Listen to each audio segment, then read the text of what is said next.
Are you familiar with FBI Special Agents Kyle Seraphin? I'm familiar with the name.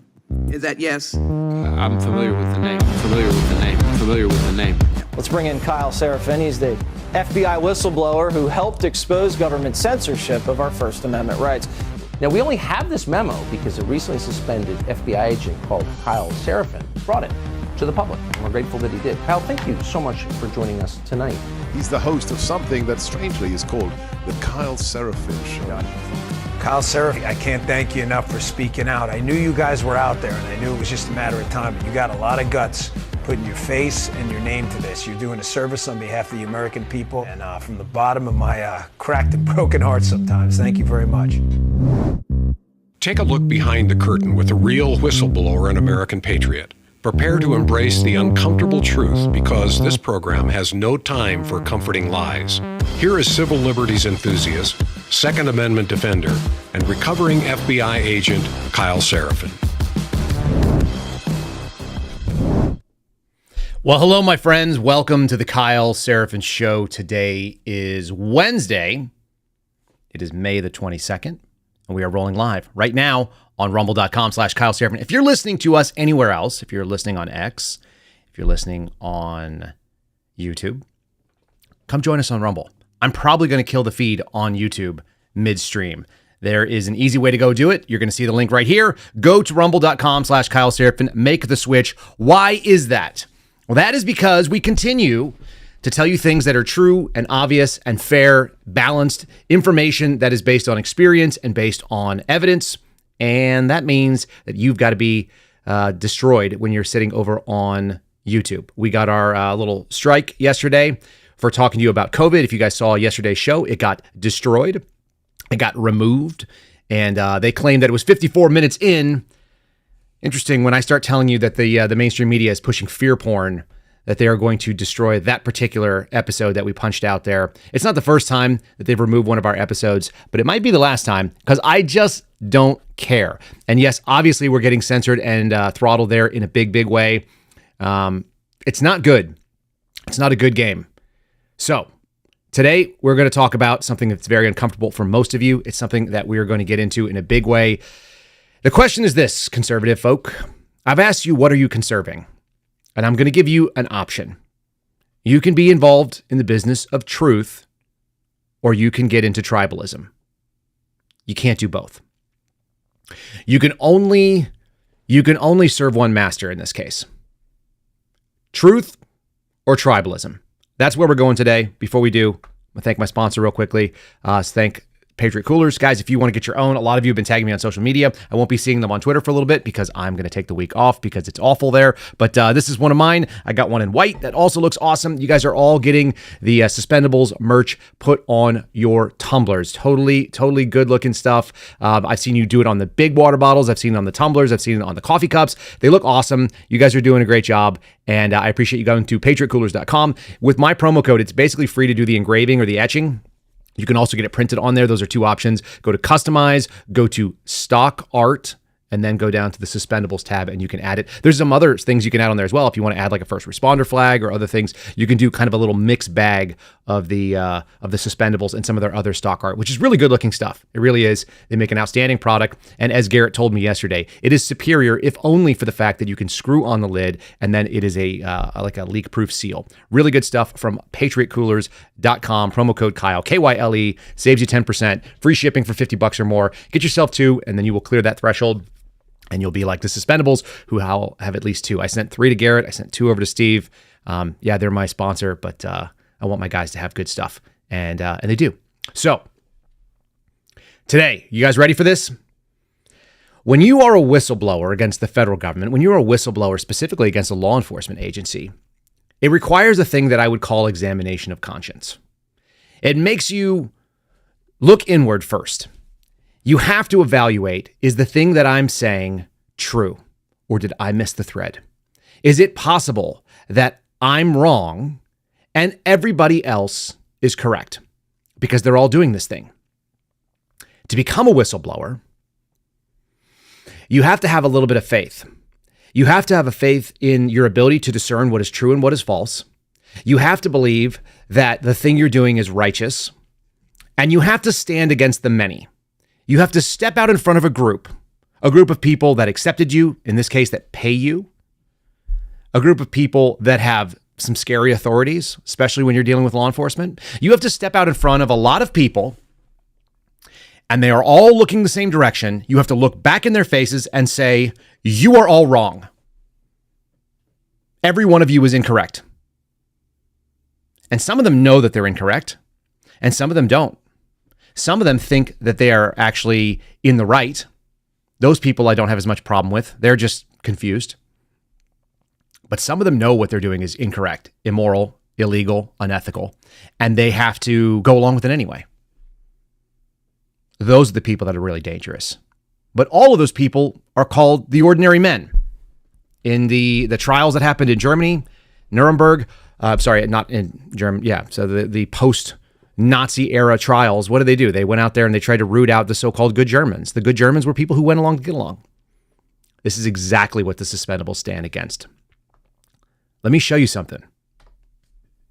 This is our little removal for medical misinformation yesterday. That's the claim. But what was I talking about throughout that show yesterday that would put that kind of thing on the radar for a YouTube? And why are they worried about a show that has a couple thousand followers and gets a couple dozen views on any given podcast that we do over there? We're talking about fear porn. We're talking about using the amygdala as a tool to short circuit rationality and reason. We're talking about using tools that are otherwise successful, and we want to just cast a light on it, because once you understand what it is that is happening and why it's happening, it's impossible for them to use that tool on you again. Some of you guys may have seen a movie. It's one of my favorites. It's called Lucky Number 11. It's one of my favorites because it's Bruce Willis.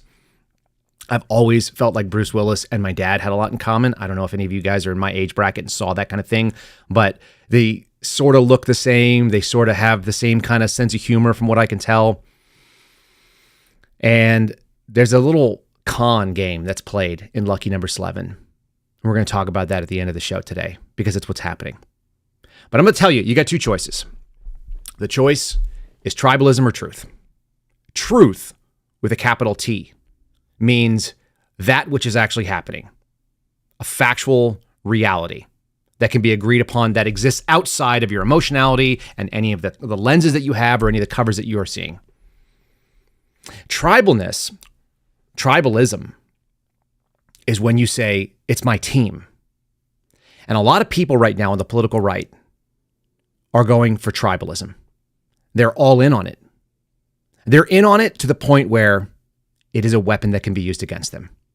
And yesterday was a great example of that. All right? It's pretty dangerous. It's pretty dangerous when you are so interested in one particular outcome. There's another great movie that I like. It's called Zero Effect. It's one of the greatest, one of the best, hands down, Bill Pullman movies that was ever made, and it is one of the least seen. It's also one of the best performances, I think, of Ben Stiller, who makes my family very uncomfortable because he's awkward and he does like things that are really awkward, Meet the Fockers type stuff.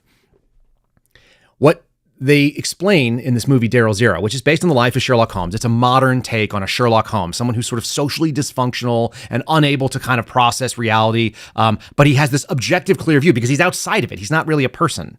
He's just this weirdo. Bill Pullman plays Daryl Zero, this great detective. And he says these really bizarre statements that are great monologues. And they bring some like underlying truth about the human condition that I think is incredibly important to consider. It's one of the reasons why I always felt like I was like, yeah, I get that. He says, when you go looking for something, if you're looking for one particular thing, you are very unlikely to find it because you're looking for only one thing and the world is full of many things. But if you're looking for anything, then you have a very high probability of finding it. You can find a clue if you're not looking for only the solution, but you're looking for some broader piece of the picture, then you can find it because there's a lot of things in the world. And if you're looking for many things in a world of many things, you very well may find one of the things. And that's something. It's something to consider right now. So yesterday we had a bombshell. I'm going to put that in air quotes. A bombshell put out by Julie Kelly, picked up by Dan Bongino, covered down on by Jesse Waters, opined upon by former CIA guys like Brian Wright. Is that his name? Brian Dean Wright. Shared by Judge Janine, Steve Bannon. Everybody's got an opinion and nobody knows what they're talking about. And that's an awkward moment when you live on the political right. This is why I'm not a Republican, folks. I'm not. And I really never have been. This is what's going on right now. All right? It's right there. I'm going to break it down for you so you guys understand exactly what I'm talking about. I have no disrespect for Julie Kelly as a person. I think she's a nice lady. She's very often correct. But nobody has a monopoly on truth. We all are just trying to accomplish it. And the same for Dan. Dan has done wonderful things for my family. He's a wonderful person. I would stand and fight for Dan Bongino anytime. But Dan is inaccurate in this particular situation. But he's not inaccurate because his information is generally wrong. In this case, Dan is actually missing the point of what the real story is, I think. And I'm going to give you some real experience from it.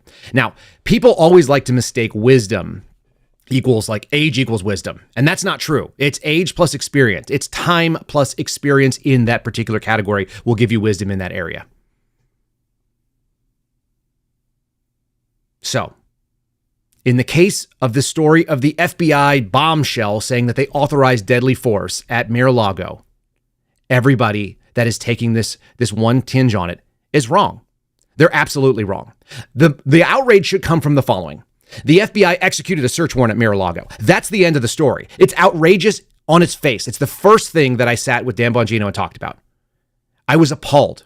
In fact, I considered it was the most important and probably my most proud moment was that the FBI considered me unworthy of being in the FBI before they went and executed that search warrant. Now, unlike people who claim certain things and say they know certain people, I know people that were on that raid, and they don't speak to me anymore because of the ways that I've spoken about what happened. I know things apparently that most people don't know, including people like Julie Kelly. She was absolutely shocked to learn when Steve Friend reached out to her yesterday and said, listen, she goes, was it a SWAT raid? It wasn't a SWAT raid. It was effing HRT. The FBI's hostage rescue team. The elite tier 1 operation that spends time training with the SEALs and DevGru, with the Delta Force guys, the people that are the FBI's best of the best. Their selection, by the way, one of my buddies went through the selection for Delta Force, what he calls DFO. He finished it. He wasn't selected. He's an absolute stud. He's an FBI agent. He also went out for HRT's selection and nearly died doing so. It is unreasonably difficult for no particular reason, because there is no mission set that actually fits the bill for HRT to be the hardest, most elite physical selection that there is. But it's really, really difficult. The problem is it still selects federal agents who basically are beholden to a deadly force policy that falls under DOJ. They're training these operators that basically could go and exist and theoretically run side by side if they spent every day training with Delta Force guys, but they don't have the discernment of working in foreign operational areas where they are sending rounds downrange and rounds are coming back all the time. That's what the CAG guys do. That's what Orange does. It's a counterterrorism unit. That's what DevGru does, SEAL Team 6. HRT is not that. But they're outstanding at what they do. And I've trained with HRT because my surveillance team was theoretically the primary setup team. We were the default setup team because we were in Washington Field. We were out of Washington Field doing surveillance. We would set up surveillance to what's called interdiction. We would create a surveillance bubble around targets, whatever it was. They're in the theoretical hostage situation, possible dangerous guy, wannabe terrorists. We would follow said wannabe terrorists, and when the order came in, then HRT would assume what we call the surveillance bubble. They would take over our positions, continue, and then they would be able to execute whatever it was, the interdiction or the execution of that person. And when I say execution, this should blow your mind. The FBI has a thing that's referred to as hurricane authority. All of this crazy nonsense that you're hearing in the media right now about authorizing deadly force. Deadly force is always authorized. It's always on the table when you're dealing with armed federal agents. Period. End of story. There's no negotiation about this. This is not even close to a debate. The minute that you get your badge and your gun at Quantico, whether you're an FBI agent or whether you're a DEA agent, whether you get it at FLETC, when you are a federal agent working for ATF, DEA, U.S. Marshals, or the FBI, those are the ones I can speak to. That's the DOJ deadly force policy. Deadly force is always authorized. Period. End of story. Full stop. That's it. No more. It doesn't matter what's written on a piece of paper, ever. The only thing that usurps that and withdraws the deadly force policy and gives you something much more dangerous, which is what Fox News is talking about, which is what Dan and Julie are talking about. They're in error. They're mistaken. But the things they're talking about is a thing that's called hurricane authority. And almost nobody knows that exists. I've revealed it to Congress. We've seen no action on it. Hurricane authority is this idea that there would be a finding by a senior executive member person within the DOJ. And this scares the shit out of me, by the way, people. This is the scariest single thing there is. That they would pull back the legal and constitutional protections of the deadly force policy, which exists for the DOJ, for all agents. They would withdraw that and they would usurp it with this authority to proactively kill somebody based on a probable cause belief in advance. Like, we believe that they're carrying a weapon system that would be deployed. We're going to shoot them in the head before they get a chance to move their hands and detonate it. That kind of deadly force is not something that is common. It is not farmed out to anybody. It is actually in the SWAT briefings. Steve Friend has sat in these briefings. Garrett O'Boyle has sat in these briefings. I have sat in these briefings where they have talked about hurricane authority. Nobody else has ever heard this kind of stuff, as far as I'm aware. And that is what they are talking about when they talk about deadly force being authorized outside of the deadly force policy. Otherwise, deadly force is always at play. When I'm at church and I'm an FBI agent, deadly force is in play. The deadly force policy always counts. I've got it up here for you guys, okay? And I want to show you this. Julie Kelly's supposed bombshell was that we have the DOJ putting it into what is actually known as a, what do we call it? It's called an ops plan. Anybody who's ever done a military operation knows what I'm talking about. I want to show you guys this. Okay, this is from an ops plan. Now, in the federal system, it's referred to as FD 888. That is an arrest plan. And they have more broadly used almost all the pieces of the arrest plan as an ops plan. The ops plan is the federal document 888. You guys can go look it up yourself. This is an excerpt that is pre-filled in. All the other parts are filled in by the agent. You have to fill them in. Who's the person that's on the case? Who is the person that is going to do the hands team? That's the people that actually put their hands on the subject. Who is going to be on the search team? Who's the search team leader? What kind of equipment will you bring?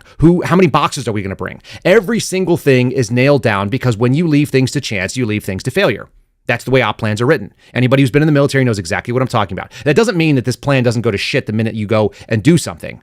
But these are all written down. The only thing that is pre-filled in on every single ops plan that I've been able to find, going back to, well, as you see there, effective November 21st of 2000. This is a 25-year-old document.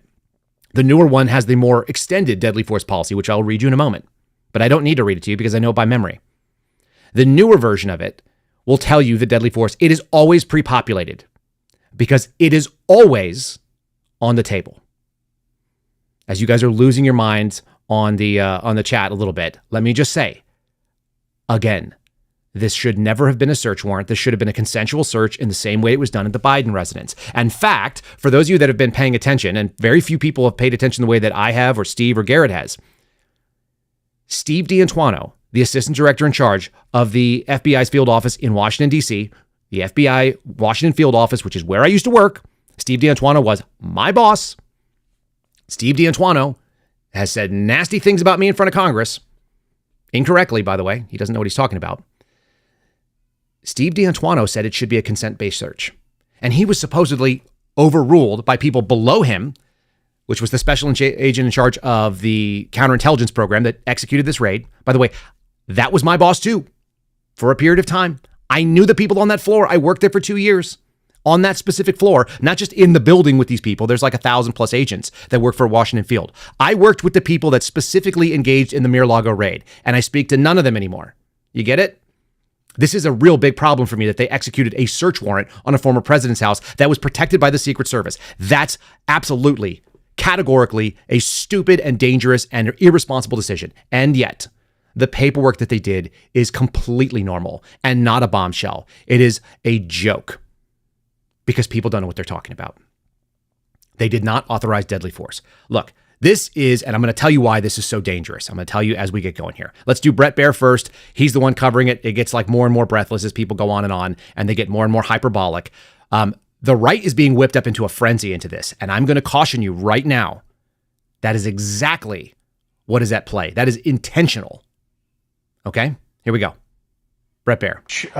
Former President Trump's attorneys argue the Biden administration Justice Department authorized the use of deadly force if necessary during that raid of the former president's home at Mar-a-Lago down in Florida as they're searching for classified materials. Again, this is an exhibit that is just one of many documents released by the judge Eileen Cannon in recent days. Correspondent Kevin Cork has these breaking details as they're coming, some 400 pages released just in the past few minutes. Good evening, Kevin. Evening, Brett. I've been going over this. It is quite shocking what we have been able to glean based on what Judge Cannon has released. As you mentioned, the Biden administration authorizing the use of deadly force during the FBI's raid on former President Trump's Mar-a-Lago estate in August of 2022 as part of its investigation into classified records. That, again, according to court documents. Now, an operations order, Brett, produced in discovery as part of special counsel Jack Smith's investigation into the former president's alleged improper retention of classified records,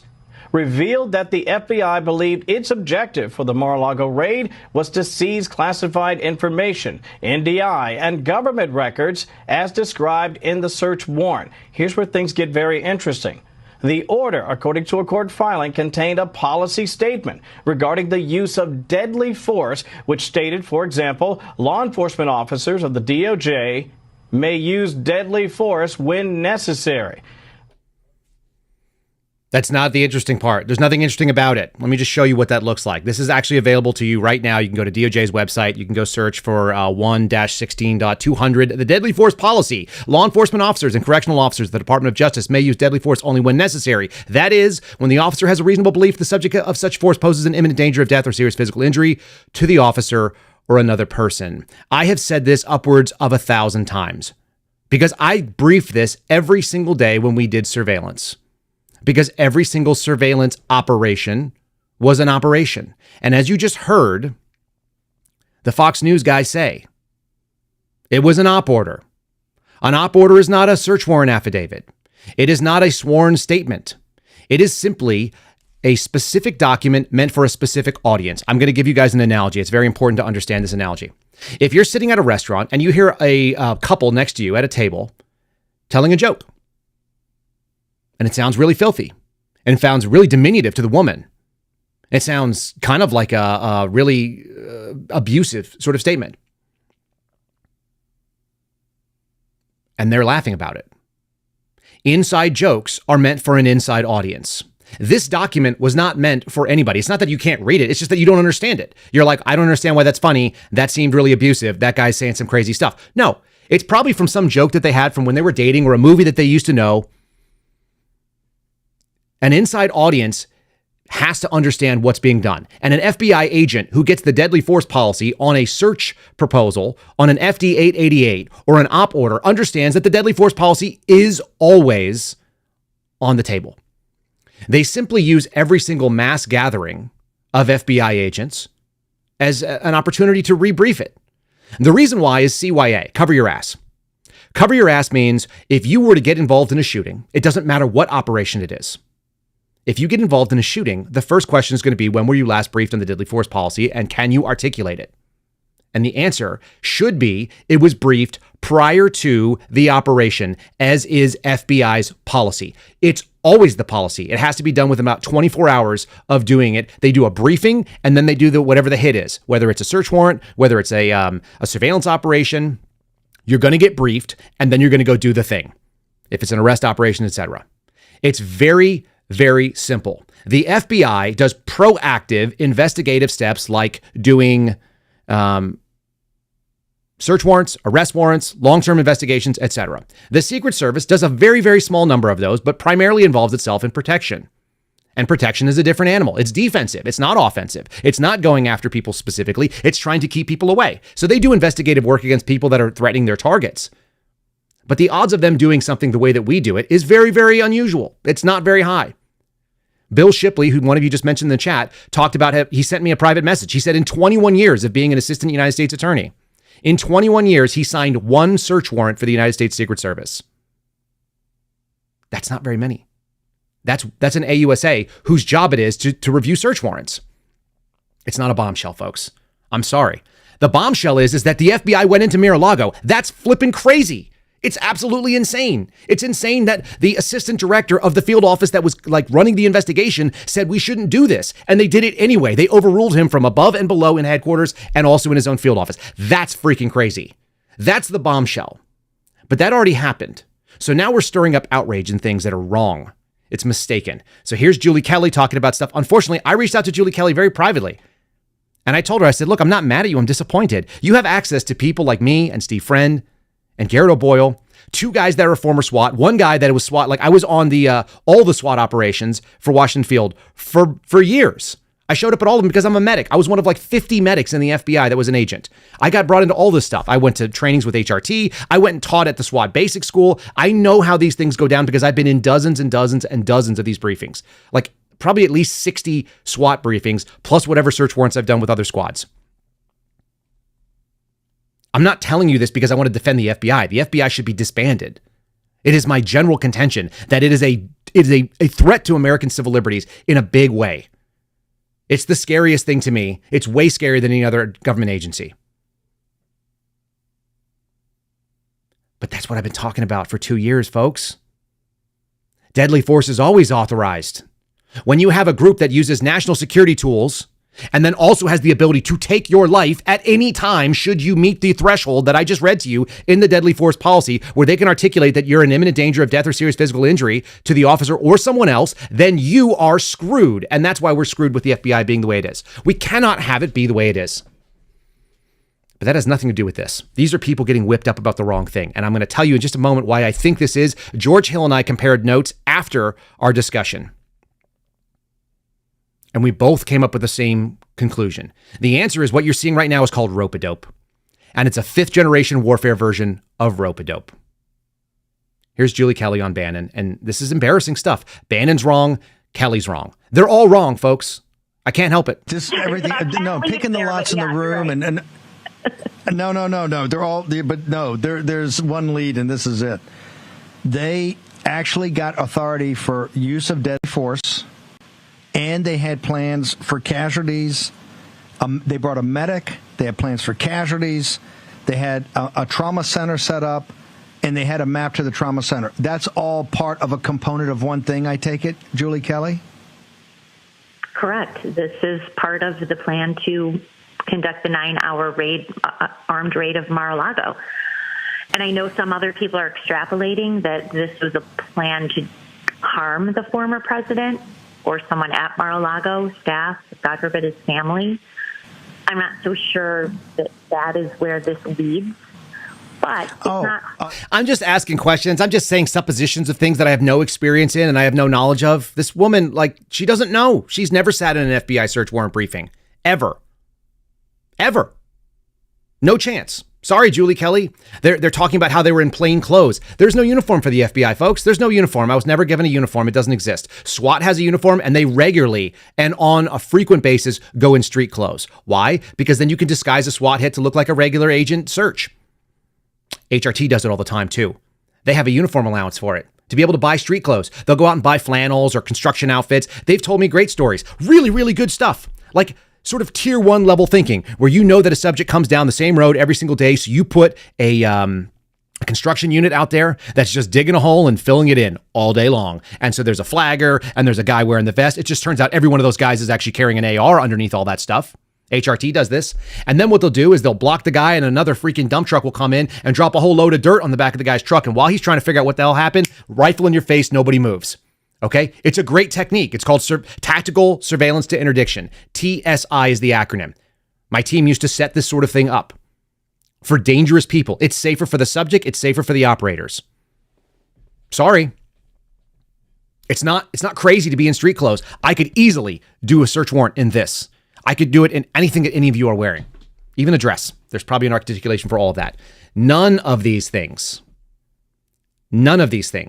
are exceptional or wild. But what is wild is this reaction. And this reaction tells us exactly what's been going on. I didn't realize this until I started thinking about the whole insanity and the uproar about saying something that's obviously true about stuff that James O'Keefe is doing and some of these other like really shitty undercovers type journalists. Why are they so promoted? Why are they super viral when the things that we're telling people that is true are not viral? and are not being promoted. And I think, once again, it looks like the rope-a-dope. This is what it looks like, folks. You're getting taken advantage of. This is the Kansas City shuffle. It's being played out on a wide scale. There's a con. You know there's a con, but you don't know how the con is being done, and they're counting on you misunderstanding what the con is. They are misunderstanding it. Everybody here is getting whipped into this frenzy about something that is not true and is dangerous. Now, here's the worst thing. I'm now put in a position. You guys remember, you've ever heard Trevor Aronson? Trevor Aronson is the guy that wrote The Terror Factory. I told you he's on the left. He would admit it as well. He thinks the FBI specifically targets black and brown people and that they do so unjustly. Trevor Aronson told me he's been giving speeches about that book. He would go on this little run around. And the things that he said was the most difficult was when crazy people or people that were fully misinformed would come in talking about certain things about 9/11 and make him defend the FBI. Folks, you're making me defend the FBI. They're actually correct in their statement about this. They're wrong about what they did. But the fact that this is boilerplate standard paperwork is not negotiable. It's not even close. It's insane that they did this. It's insane that they didn't have a liaison contact, just reach out, ask Secret Service, hey, when can we come in and do it? By the way, can you get your boss to go ahead and give us a consent form for us to come and get these documents? We're coming in. We don't want to do the search warrant. Very, very easy. I'm now having to defend the freaking FBI, which I despise with a passion, and the people that I despise who say the same things. They're correct in this case. Balls and strikes, ladies and gentlemen. It's balls and strikes. We're only going to call what's true. Listen to this. Fox News alert. The FBI just responded to the bombshell allegations from the Trump team that the FBI was authorized to use deadly force during the Mar-a-Lago raid. Quote, the president has nothing to do with and had zero input on the plan. The FBI followed standard protocol, which includes a statement limiting the use of deadly force. There was no departure from the norm in this matter. Totally normal, probably going in armed to the teeth into a former... Did you notice both Jesse Waters and Julie Kelly probably doing this, maybe doing this? They don't actually know anything about what we're talking about, and they have the access to people that will tell them. It's totally normal to do that on an op order. It's totally abnormal to go after a former president. Do you understand that there's some nuance here? You can either choose truth or you can choose the tribalism. If you want to be outraged, you can be outraged. But when you are emotional, that's when you're most vulnerable to have an advantage taken of you. And that's what we're seeing right now.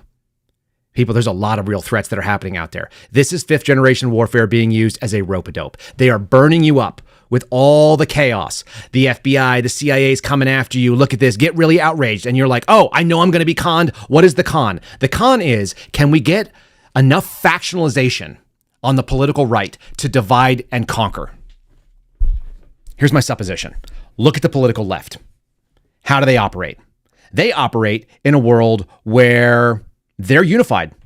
They're behind Antifa. They're behind the BLM protests, even though those things are antithetical to a lot of civil liberties, and it actually hurts their base. People that they claim are going to be really great. They're like, oh, we really care about black and ethnic minority businesses. We want to make sure that they're taken care of. They're all burning down in their neighborhoods.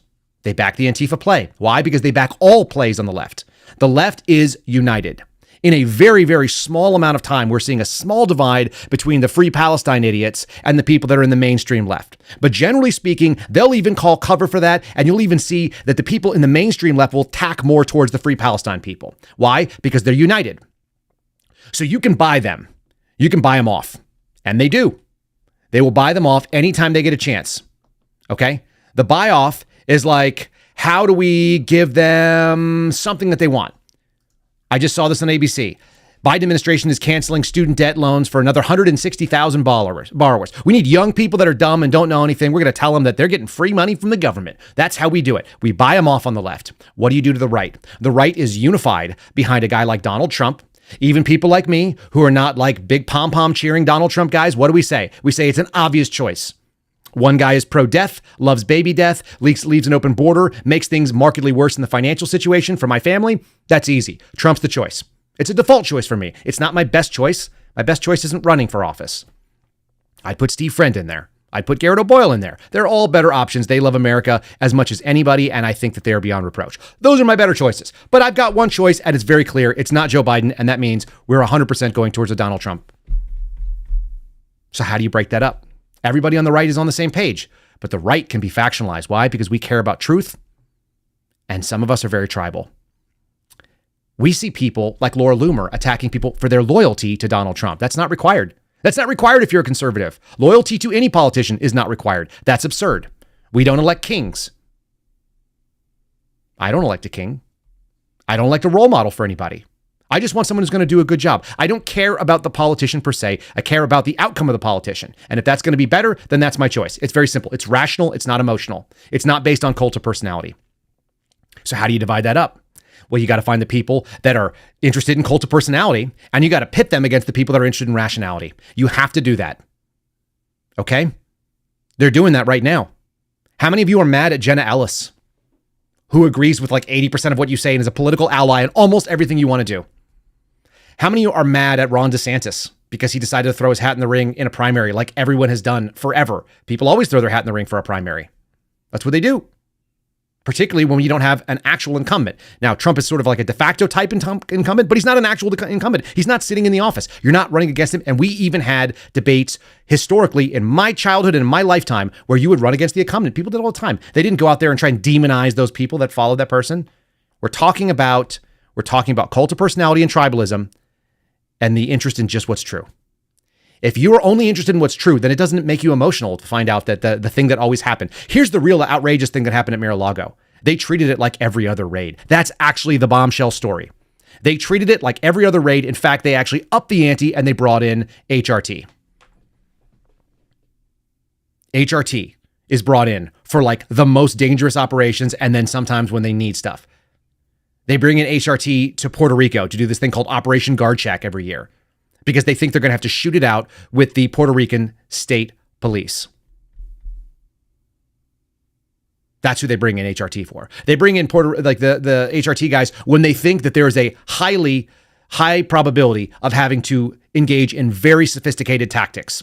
And so you can almost argue that, okay, it makes some sense because there's the possibility of blue on blue. You want your best trained guys there. HRT doesn't accidentally shoot anybody that I'm aware of. Not very often. Of course, there's always what happened at the Bunny Ranch. I don't know exactly how that plays. But the outrage there should be that they treated it like every other raid. They treated it like a tactical search warrant when in fact it was a property that was already secured by another government agency, and it should have been a liaison contact. It should have been done with consent.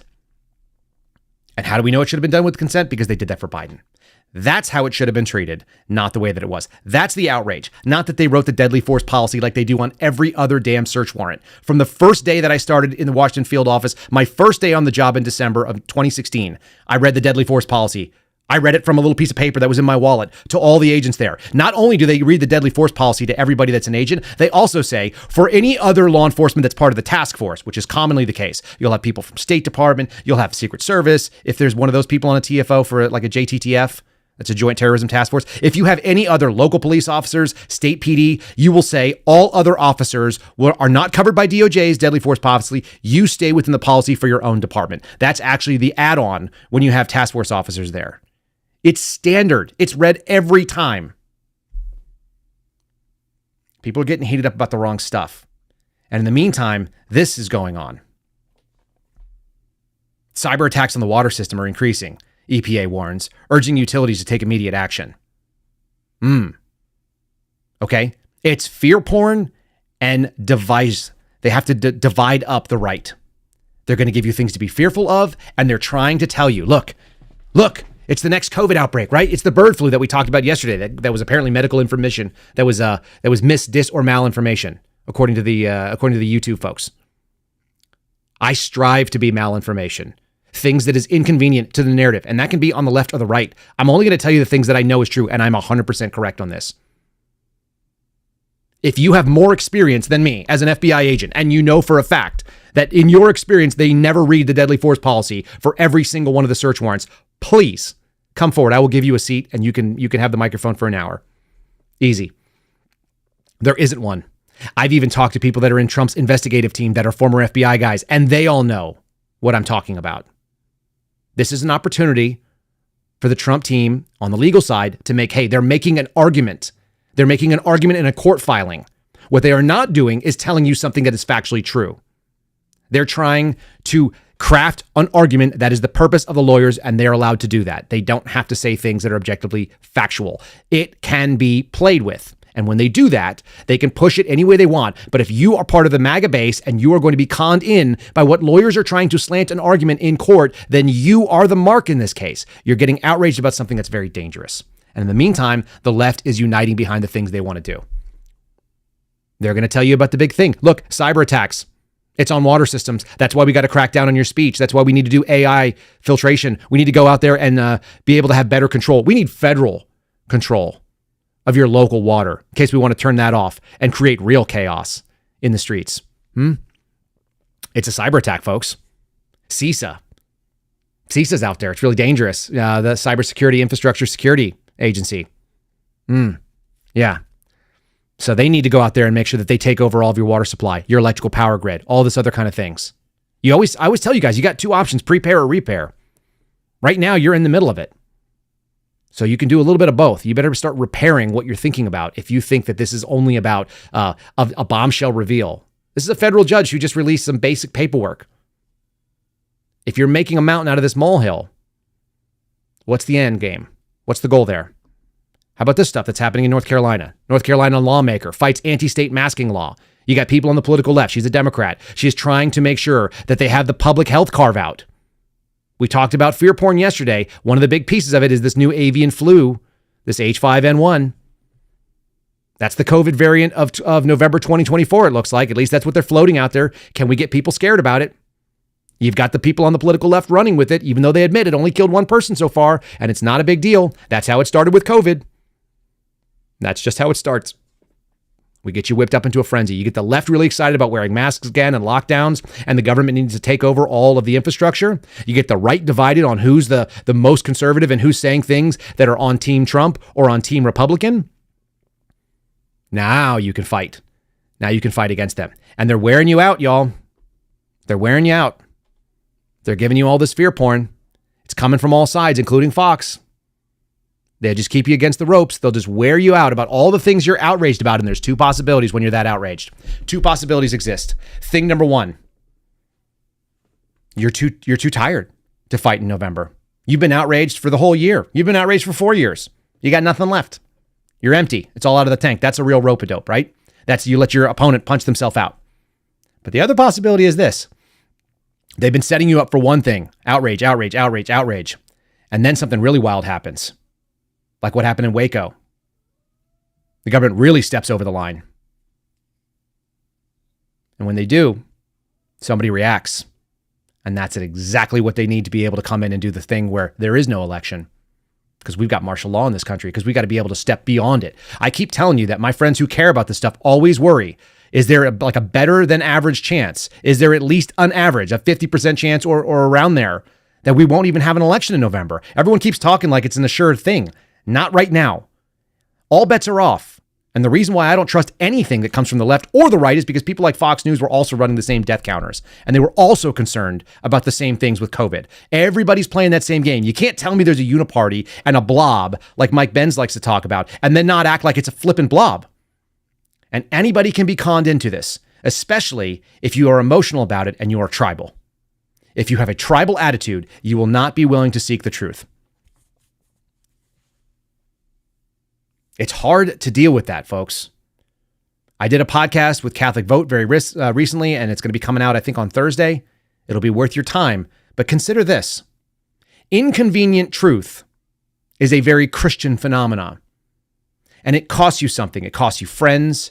It costs you the ability to navigate in public. It costs you social credit. You think the things that Jesus was saying back in the day were like really well received? They killed him for it. You realize that, right? Like that's always been the case. Martyrs come forward and say, listen, you must know this. The prophets have done this for a long time. I'm not claiming to be any of those things. I'm just telling you the human phenomenon of disregarding inconvenient truth is well established and has been for centuries. We don't like it. We don't like to have the thing that we want to believe dispelled, and we want to be outraged. It feels good. We're all on the same team. We're all riled up. Have you ever been in a place playing academics been in like a sporting event where you get whipped up into a frenzy? Coach is saying all the right things. You're hearing everything you want to hear. Get you like they're animals, they're garbage, you're better, all this stuff. I've been in these things and it makes you feel superhuman. It feels awesome to be part of a team that's ready to go in and nobody can touch us. It's one of the things that really bothered me about Marcus Luttrell's book, Lone Survivor. I don't know if you guys have ever read it, but I couldn't get through it. I couldn't get through the end of it. Because when he's talking about the beginning, about how they're getting whipped up into a frenzy, I understand that mentality. But it's incredibly dangerous for really rational operators to be talking about how we're the best in the world and nobody can touch us. And then all your friends get killed, right? That thing really always set with me. It's a very sobering moment when you realize that getting whipped up into a frenzy is only functional to a point. We're talking about esprit de corps that the Marine Corps talks about and the French sort of knew. You didn't need people to have incredible training. What you had is to have people believe in themselves that they were like the immortals and they could never be killed. And they would go out there and they would die for this cause. It's really hard to be able to take that and not kind of temper it as a little bit more rational take. There's a place for it, but not in an election cycle, and certainly not in politics. Politics is a game of strategy. Why do I keep telling you guys that Republicans are playing maybe chess or checkers, right? Depending on how good they are. Sometimes they're playing chess, sometimes they're playing checkers. Some of it is a little bit more strategic, no doubt. Democrats aren't playing that game. They're playing demolition derby. They're smashing the board. They're driving through it with a monster truck. You can't beat King Me with somebody with a 34-inch tire that drives right over the top of the board. They win because they're not playing by the same rules of the same game. We're not talking about the same thing, folks. It's important to know this. I want to thank my friends over at Catholic Vote specifically because I mentioned them. And there's something in the loop today that I actually think is an antidote to a lot of this.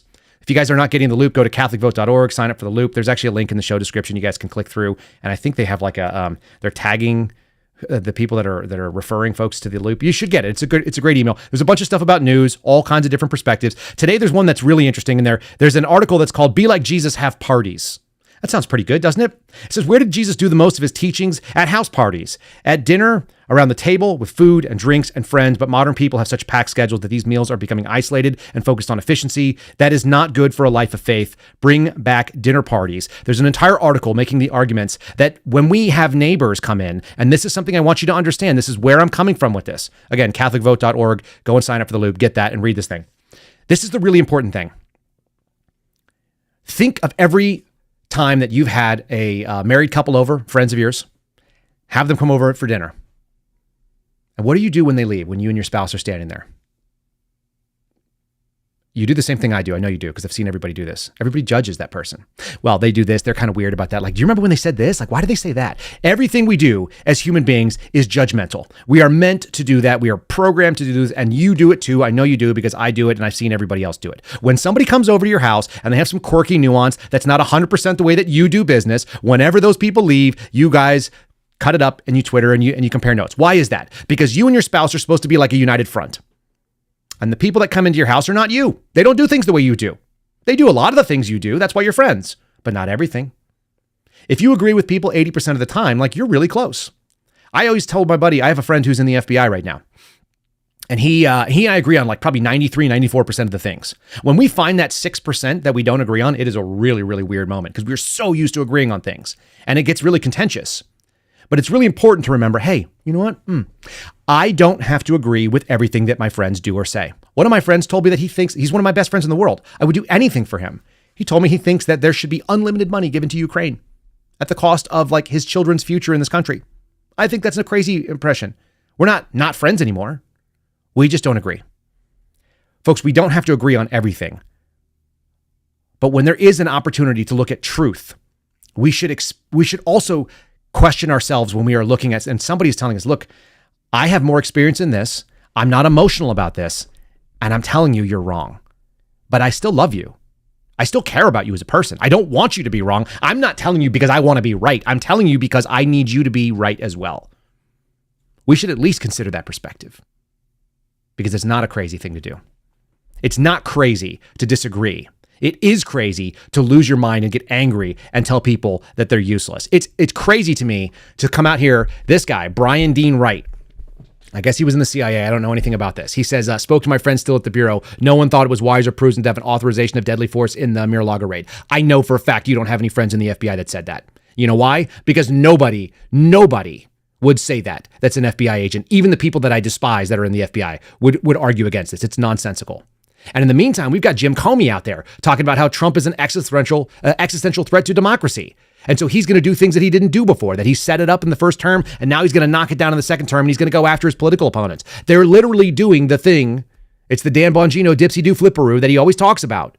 They're literally setting up to do the thing that they've been doing. If you get a second Biden term, I would not be surprised. They're already trying to financially assassinate the guy. But they didn't try to do that at Mar-a-Lago. That's not what was being done there. It doesn't mean we shouldn't be worried about it, but it just means, come on, people. Let's not play into this. And so there you have him talking about, there's Dan Bongino's quote being said. It says anybody who says it's normal is a bonehead. He says some really nasty things that are aimed at people like Breonna Morello and Steve and Garrett and I, and they are false. He's wrong. I've done a lot more FBI search warrants than Dan Bongino has. I'm not mad at him. We just have to disagree on this one. And I would like people to step back and see that this is a Kansas City shuffle. Okay? It's a rope-a-dope where they're wearing you out, and it's a Kansas City shuffle. The con man doesn't choose to play the shell game with you if there's any possibility of him actually losing. The con man isn't getting you to pick the wrong shell. The con man is getting you to accept the basic premise of the game, that it's still being followed, that there are rules to the game. That's what the con man is doing. The con is getting you to pick a shell at all. The con is getting you to believe that there's a possibility that you could ever win, even when you think that you might be conned. They're trying to make you believe that there are, in fact, rules when the rules don't exist. This is a Kansas City shuffle, folks. That's what this looks like. We're seeing it right now. Yeah, somebody just asked if I've ever been on Bannon's show. Never once been contacted by his people. Not once. The ball isn't under the first shell or the second shell or even the third shell because the ball isn't under the shells at all. The ball is in the con man's palm the whole time. It's called a shell game, but the premise of the con is a Kansas City shuffle. And I'm going to play you a little bit of clip as we leave. We didn't earn a palate cleanser for the day. What we earned is a warning. And I'm going to play it for you in just a minute. The Kansas City Shuffle is an old established name for a con game that depends on the mark believing correctly that the con artist is trying to con them. We all know we're trying to be conned right now, right? Do we not know that? Guys, do you know that? They're trying to con you. So we know that. But the con is not that they are trying to con us. The con is that they get us to believe that they're doing one con and they're actually doing another. You're looking left and they're doing something on the right. It's a sleight of hand. There's a lot of names for this stuff. It's the whole premise. This one refers to it as being right for the wrong reasons. You're right, they're trying to con you, but you're wrong about how they're trying to do it. Here's the numbers that they say. This is the 1, 2, 3 of the Kansas City Shuffle. The con artist needs to do the following. To suspect, the victim has to do this. You have to suspect that you're involved in a con game. Do all of you believe that you're being conned right now? That someone is trying to con you? All right, step 1 accomplished. Then you have to think that you figured out how to beat the con game. How about Q? Remember that? Remember all the psyops that are being played? You got to figure out that you think that you've actually got the inside track on this. You finally seen it. You got the bombshell, the smoking gun. And the real con is that they got you wrong about what the real con is. Do you see it? So dangerous, people. We're at a dangerous time. If you guys want to support our program, if you guys want to support what we're doing here, you can do that financially and also get something really tasty out of it. You can go to madhatjerky.com/Kyle. I didn't even want to read ads today, but I'm going to do it because these people are still also trying to make a living and they're good Americans. Madhatjerky.com/Kyle. Promo code KYLE will save 20%. The thing that I've just burned through is called the Black Truffle, the USDA Prime version of that. It is the best. That is my opinion. I will let you know that is my opinion. I can't substantiate it other than that's my taste. But it is very tender and it's very good. 20% off, promo code Kyle. You'll get something for spending money that supports the show, and you'll be really pleased that you did. It's a high-protein snack, so get out and check that out. Also, you can check out My Pillow, guys over there, Mike Lindell. I don't agree with everything Mike Lindell says, folks. I'll just tell you right up front, but I think he's a decent person, and he's trying to do the best. We agree on many things. So Mike Lindell is not my enemy, and I think that's worth noting, that we don't have to agree with everybody all the time to still want to support what they're about. MyPillow.com/Kyle. That'll auto-populate the promo code KYLE. Kyle, KYLE is the promo code. Save up to 50% depending on what you're doing. Sounds like they're doing a deal on slippers right now. A lot of you like those. My buddy Alpha Luna likes them. Check them out. I'm just seeing some feedback that the Black Truffle is very good. I know you guys. It's very good. It's really good stuff. Check out those, our sponsors. And let me lastly say, if you guys want to support Garrett O'Boyle, he's getting pummeled on social media. He just told me, he's like, I'm ready to delete the whole app. I don't blame him. I'm taking a week off from all this stuff. It's terrible. You guys are wrong. And it's tough to be the only person that's right. I've already done this with the FBI. Now I've had to do this with Project Veritas people. By the way, people from Project Veritas agree with me.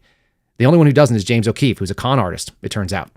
The-suspendables.com is how you support Garrett. If you guys want to go do that, don't forget the dash between it and suspendables.com. Promo code Kyle saves you 10%. You can get the shirts. You want to get the red one like me, a little bit of rage. You want to get something like this one over here that's got the last line Substack. Garrett is doing a 40 days and 40 nights reflection from his fast. You guys can get that on his Substack, and you can link through that, the-suspendables.com. Check all that stuff out. Here's the thing. It's not a palate cleanser, okay? The Kansas City Shuffle.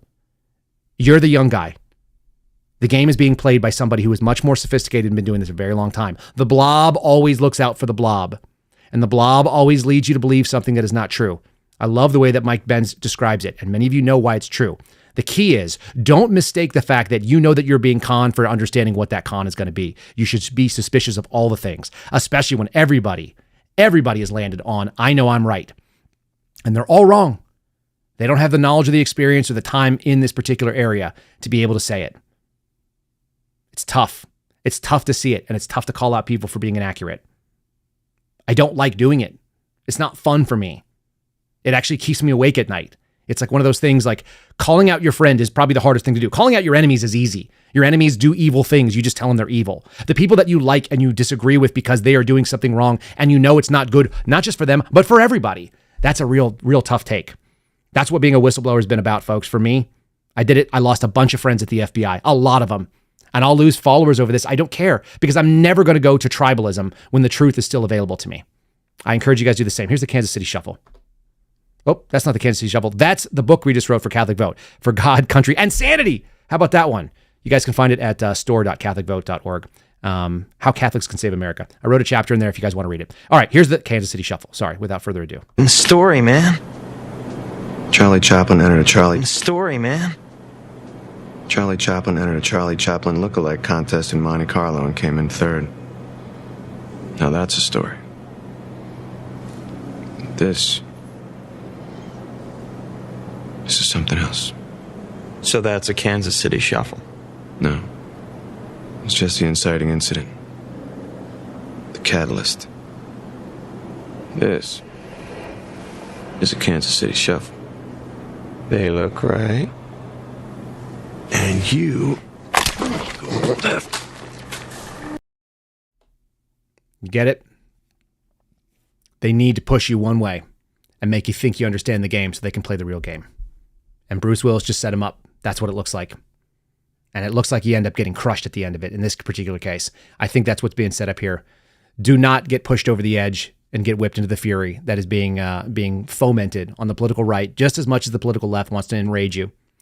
Those are our sponsors. You guys can see them. The show is brought to you by all those folks. We appreciate it. You guys can send me your nasty comments and sarcastic remarks over at kyleseraphin.com. There's a contact me thing there. Knock yourself out. Tomorrow's going to be an interview with a former IRS agent, another person that knows. By the way, he reached out to me in the background and said, I have been saying this for years, that they shouldn't put the deadly force policy on there because if those documents are out, people don't understand what it is. It's meant for a very specific audience, and the audience is not going to understand it. And that is true. So look for Aaron Gogley tomorrow. I'm going to be going and giving a talk to some folks from Catholic Vote tonight in College Station. And if you're part of that, I hope that you guys are watching the show. And if not, hopefully they'll join the show soon.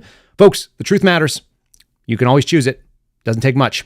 And yeah, this is exhausting. You're right. Somebody just said get some sleep. I'm working on it, folks. I am. All right. I will see you tomorrow for the interview. And then we'll catch you on the back end on Friday for Friendly Friday, where you're going to hear a lot of the same stuff because Steve and I are in lockstep on this stuff. All right. God bless you. See you tomorrow. Thanks for listening to The Kyle Seraphin Show, streamed live weekdays on rumble.com/Kyle Seraphin. Follow Kyle on Twitter, Truth Social, and Instagram at Kyle Seraphin.